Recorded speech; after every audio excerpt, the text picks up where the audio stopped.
Hey guys, welcome back to the channel. Today is December 19th, 2020, and this is the Flight Sim News. So, mid last week here, the open beta had a big update.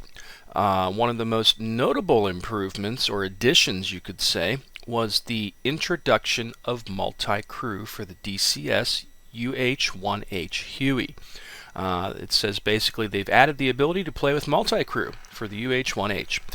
Up to 4 crew stations are available for cooperative play, pilot, co-pilot, left gunner, and right gunner if they are added in missions. Added MultiCrew missions for the AH-1H as well. So, in addition to that, DCS World in general has a huge update by looking at the changelog. It looks like they've added some new AI vehicles, the MBT T72B3, the SPAG ZSU 57-2, and the APC BTR-82A. These are the things they were talking about in a previous weekend update. They've added the modify coalition in the mission editor. They've changed or fixed the AIM 120. They've done something to the AIM 7 again, so that they continue to improve and tweak these missiles, which is pretty cool. Optimize culling for default terrain object shadows option. New damage model improvements. Multi-engine aircraft support. The AI reaction on different damages, visualization of a fuel leakage stop when the fuel ends, removing control surfaces disproportionately reduces the size of the connected airfoil that has been fixed. The bearing damage model is added to the Focke-Wulf 190A8 and the P47D, and stutters on hits to the fuel tanks are fixed. And again, the list is long. Tons of other things have been added, improved, tweaked, and then the DCS AV-8B NA by Razbam. Huge list of improvements, and these are the things they had talked about that were going to be worked on before the end of the year. The DCS Mirage 2000 by Razbam has a small list of fixes and improvements. The Gazelle also now has support for the NS430, that navigation module that I think they sell separately. The China Asset Pack and the DCS JF17 has a ton of little improvements and additions. The Avio Jet by Avio Dev has a small list of things. The Hornet. They've added the GBU-24A-B Paveway 3 laser-guided bomb, and I think they put out a video for this, as usual.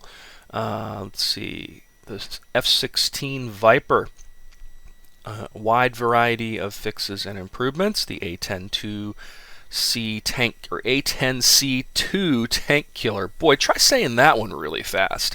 Has a small list of improvements.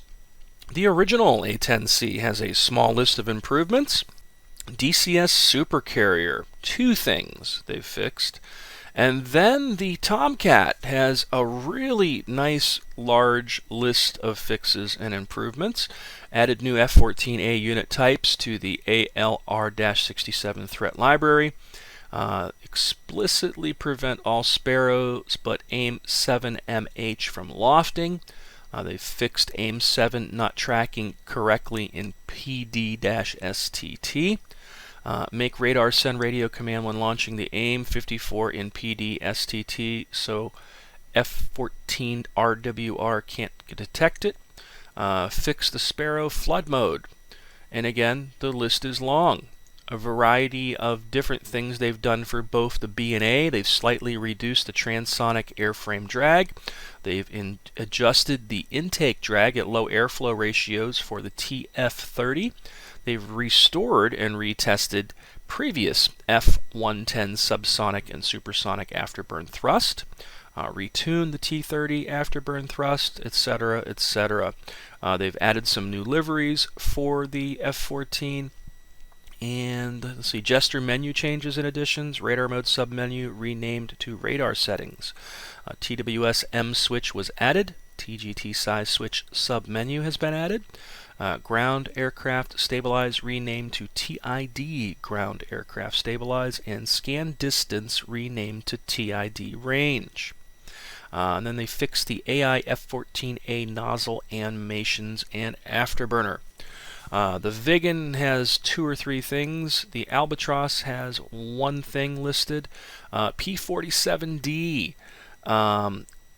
The main thing, I think that's out of early access at this point. At least they talked about that it would be. I haven't downloaded this new update to check it out for myself yet, but I believe that's something that happens in this update. I could be wrong.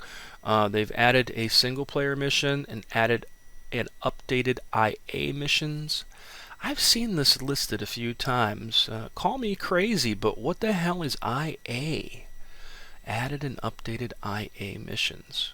Oh well. Added new P-47 turbine stall and bearing sounds, engine damages and failures, detonation with water, improvements to the flight model and systems. Looks like there's some pretty good updates to the P-47 here. Focke-Wulf 190A8 has a few little things. They've added a single-player mission and updated IA missions. BF-109 K4 again added SP mission, added new Caucus IA missions. Spitfire has new IA missions. P-51D has new IA missions. Focke-Wulf 190D9 added an updated IA missions. I'm going to have to download this and see what the hell an IA mission is. UH-1H Huey minigun sound fix and cockpit doors are now always operated separately. World War II asset packs got some love. Combined arms got some love. Channel map. Optimized VRAM meets the 4 GB requirements now. And they've done some tweaking to the default Caucasus map, it looks like. And then Nevada and Persian Gulf even got some love. And then they've done a few things to the campaign. So that is it for the changelog for last week's update. And it is a rather large update. I'll throw a link to this in the video description as usual, and you can check it out for yourself. Now, here's something that a viewer had sent in to me and said, I wonder if these guys can be competition for Thrustmaster. So, Honeycomb are known for making civilian aviation yokes, and pretty good ones at that from what I've seen. And it looks like by scrolling down here, they're coming out with a new flight stick and throttle quadrant, and it basically says the flight stick is due to launch in the 2nd or 3rd quarter of 2021 for the Xbox and the PC. Leads me to believe that before long, Flight Simulator is going to happen on the Xbox. I think they talked about this all along too. It's just a matter of time. So it's interesting that they have that support. Now, 9 times out of 10, most of the stuff that I've seen ever released for the Xbox isn't that great. It isn't usually the quality of what we have, you know, for our Thrustmaster gear or the VKB, that kind of stuff in general. The more high-end, you know, fighter pilot gear is definitely very different from the stuff that you can get for an Xbox that also happens to work for a PC. And the price point too, it says it's going to be $100, and then that you can purchase an add-on stick for $29.99 if you want it to be left-handed. But it looks interesting. I'll throw a link to this in the video description as usual, and you can check it out for yourself. But it does look interesting. Like I said, this throttle quadrant looks pretty cool, and the rudder pedals look really nice too. So like I said, Honeycomb is known for making some pretty nice yokes, and these pedals are priced at around $249, which leads me to believe they might be actually pretty good. Tactical Pascale is just nailing them right out of the park, man. You know, this guy just keeps coming out with amazing videos. This time out, it's head tracking versus VR. Hello, I'm Tactical Pascale. Welcome to the channel. I hope this finds you all safe and well. This video is on head tracking versus VR in DCS World. Now, a lot of new players and old players ask whether or not they should have head tracking or VR for the setup. In an effort to cover what the pros and cons are of each of those systems, I've created this video to try and help you make a more informed decision. As always, don't forget to hit that like and subscribe button. That's going to help the channel to grow, and then I can create more content for you wonderful people. So, let's get cracking. I've had VR for quite a few years now, and I've had Tacticale for going on 7 years. In that time, I've played thousands of hours of DCS or other flight sims, or just games that require head tracking in general. Here's my thoughts and experiences on both systems. Initial setup. Now, depending on the system you have, it depends on how difficult it is to install. Tacticale, for example, is plug and play, but getting that profile set up to something usable can take some time. There are, of course, people out there who've created profiles you can download and put in the folders, so it's nice and easy for you, but it can be a little bit difficult if you don't know what you're doing. Also, with the IR sensors, they're very sensitive to light, so if there's natural light coming through a window near where you're sitting, he really goes through and covers all the pros and cons rather well. Personally, I think I prefer Tacticale over VR still, and I've made that, opinion well known throughout my flight sim news videos, because I have a really cool super ultra wide 3840 by 1080 144 Hz monitor, so my monitor is a little more immersive than most. And then when you combine that with head tracking and the ability to have way more performance and so much better visuals on screen in front of me, I just prefer the Tacticale more than VR at the moment, because VR to me just isn't there yet where it could be to make it a more enjoyable experience. Not to mention, I can just put this little baseball cap on my head that has the little IR sensors on it that the camera sees, and I'm good. It's not, cumbersome and uncomfortable like a VR headset. I'll throw a link to this in the video description as usual, and you can check it out for yourself. Alright, I happened upon this the other day over on Reddit. This is something I've heard about for a while now, but never really messed with, but it seems to be very popular. DCS Liberation. It's a multiplayer... It's a dynamic campaign system, I guess, for DCS World, and it manages the dynamic campaign elements for you, is my understanding. They've released version 2.3.0. It's a dynamic campaign system, I guess, for DCS World, and it manages the dynamic campaign elements for you, is my understanding. They've released version 2.3.0. And I'll throw a link to this in the video description so you can download it and check it out for yourself. So aside from some really cool reveals, there is a free play period that's running for 2 weeks right now. So from the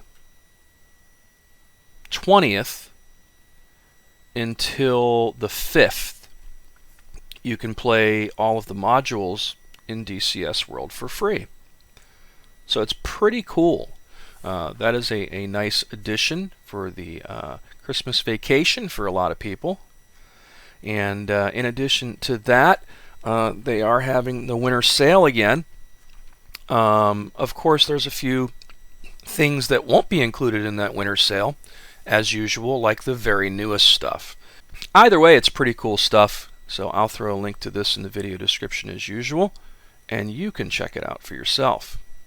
So the bigger piece of news and the big reveal is a module that is upcoming for DCS World that I called whenever I did the Matt Wagner interview probably over a year ago, when I asked Matt, what is the module that you would like to do that, if you had no budget and the ability just to pick and do something that you really just want to do and that hasn't been done yet. And it's this module.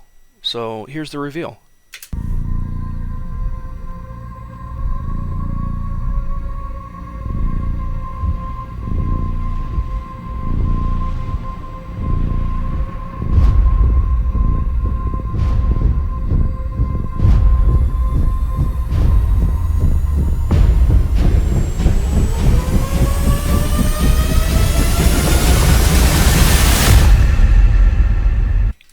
That's right, DCS AH-64D Longbow is coming in 2021.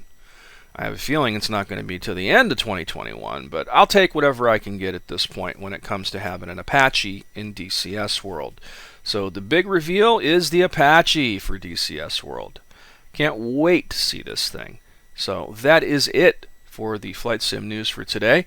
As always, thanks so much for watching. Please subscribe to the channel. Feel free to hit the like button. And until next time, guys.